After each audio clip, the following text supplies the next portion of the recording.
Wow, congratulations. What an atmosphere in that arena. In Switzerland, especially in Zug, hockey was played very early on. Just look at the equipment they used to wear. The times at the hockey game were always recorded precisely. Even the stages of the moon were recorded perfectly. Today, the Zeitraum is the landmark of the city of Zug. Now this is where the Zuger cherry pie was invented, a real specialty.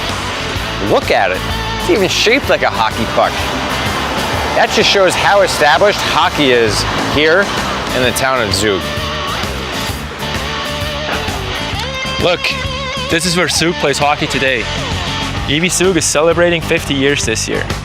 I lived and played in Zug for 4 years. How about you, Garrett? First year, right? Welcome to Switzerland, and welcome to Hockey Town Zug. We're looking forward to exciting games in the Champions Hockey League.